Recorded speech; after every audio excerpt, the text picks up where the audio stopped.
Well, hey, fellow romance researchers, welcome to Love Scientists, where we help you with the chemistry of connection and the data of dating so you can be more successful in romance. And today we're going to take a look at something that many of you may or may not be worried about, but it's something that does happen pretty consistently according to science, and that's finding out if you're dating a gold digger.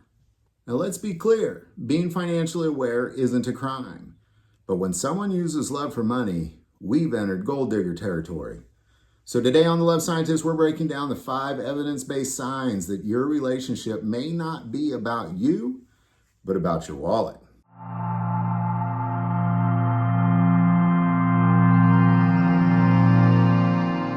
Now, before we get started, I want to be very clear. This is not about bashing women. What this is about some science-based facts that there are people who enter into relationships for financial reasons alone, and trying to identify that could help a person prevent years and years of devastation in their life, not just psychologically, but also financially.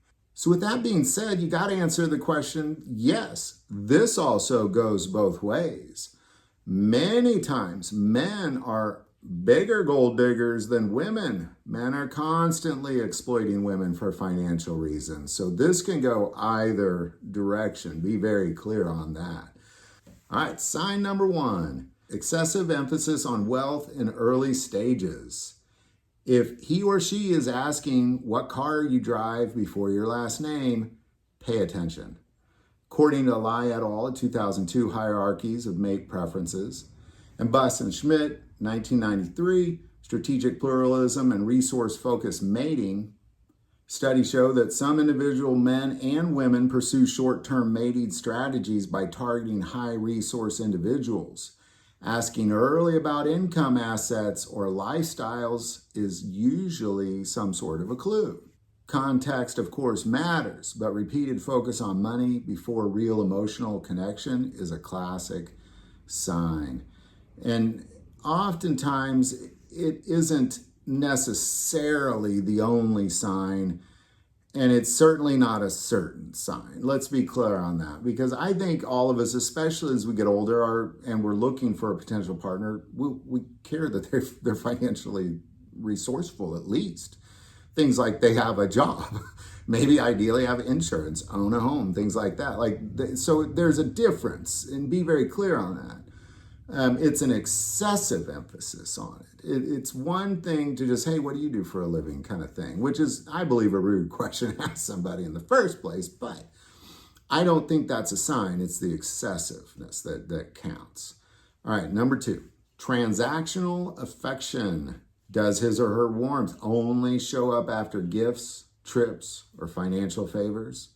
According to Baumeister and Vohs, a 2004 Social Exchange Theory on Love, and Clark and Mills, 1979, Communal versus Exchange Relationships, healthy relationships are communal, meaning support is given freely. Gold digger dynamics often follow a tit-for-tat exchange model, affection in exchange for resources. Any sort of affection that turns on after a big gift, this is a red flag, and then turns off when these things aren't around. Like, these are the types of things you need to look for. And something I kind of want to put here too, kind of like the first one, it's not necessarily a for sure sign, because if you look at people's love languages, sometimes it's gifts. You know, that's normal. I mean, somebody gives me a great gift, I'm going to be very affectionate towards that person. So, and very thankful. It's something that we all naturally do. We've done it at Christmas. I mean, our parents told us to do that growing up at our birthday parties and stuff. Even if we got socks from Aunt Sally, we still had to go, oh, Aunt Sally, this is great. Let me give you a big hug. So it's naturally in us, but it's where it's only there, if that is the case, that matters. Like, I gave you a gift and now you're very affectionate, and now I haven't given a gift in a while, so what have you done for me lately? Kind of attitude is what you're receiving. That's what you need to look for. All right, sign number 3. Status signaling obsession. Always chasing high status restaurants, luxury experiences, and public displays of wealth, even if you can't afford it. According to Griskevicius et al., 2007, Conspicuous consumption of mating signals, and Sundie et al., 2011, Materialism and short-term mate strategies, science shows that some individuals associate relationship success with public displays of wealth. If he or she is hyper-focused on labels, VIP access, or Instagram-worthy perks, beware. Love doesn't require a Rolex to be real. And this is also easier to spot today because of social media. You could just look at somebody's social media account and you're going to know if this is the case in many scenarios that they find themselves in their life. Like, you're not going to be the first person they do this to. It's going to be a pattern for them. It's probably had a lot of success for it in the past. He or she, and I kind of want to keep putting that emphasis on there because men are very, very guilty of this as well. So, all of us like nice things. I mean, sure, I'd like to go on a cruise. Like, I'd like to go do something. A nice restaurant sounds fantastic to me. But it's this kind of obsession with it. I hope you're kind of seeing a pattern here. It's not just an occasional, oh, sure, I'd love to go somewhere nice, which we all want to do that. This is more about an obsession with it and constantly signaling, let's do this thing, let's do this thing, let's do this thing. All right, sign number 4. Avoids talking about his or her own finances. Does he or she expect you to pay for everything while keeping his or her money a mystery? According to Papp et al., 2012, Financial Transparency and Satisfaction in Couples, as well as 2008, Unequal Contributions and Relationship Stress, healthy couples discuss money, goals, and fairness. Gold diggers often dodge these talks or guilt you for asking while expecting full financial provision. If his or her lifestyle is lavish, but always funded by you, that's not luxury, it's liability.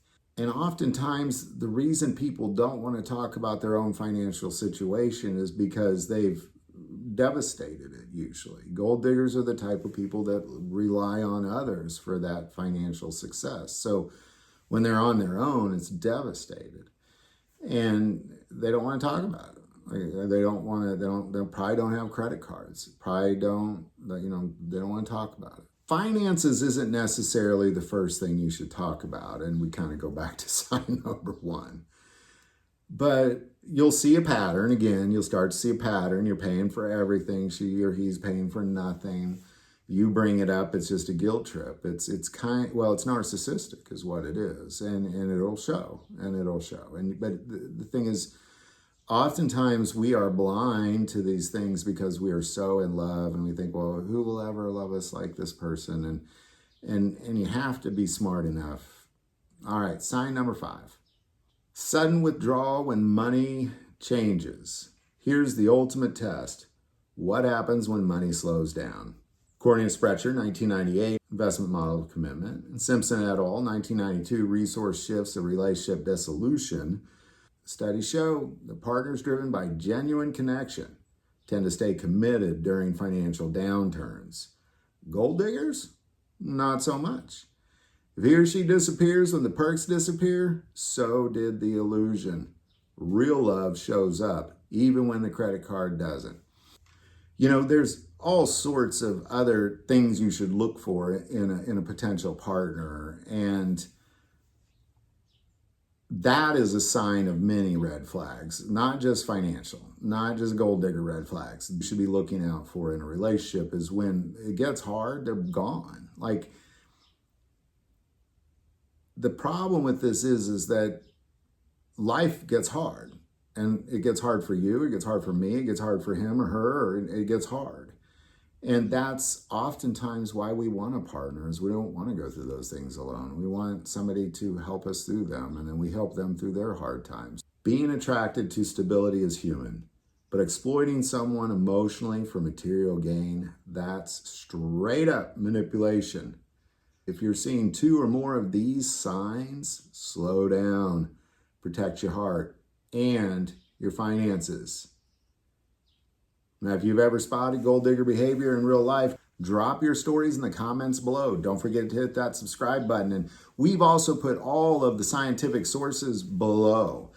And remember, don't go into love blind. Use science and data so you can be more successful in romance.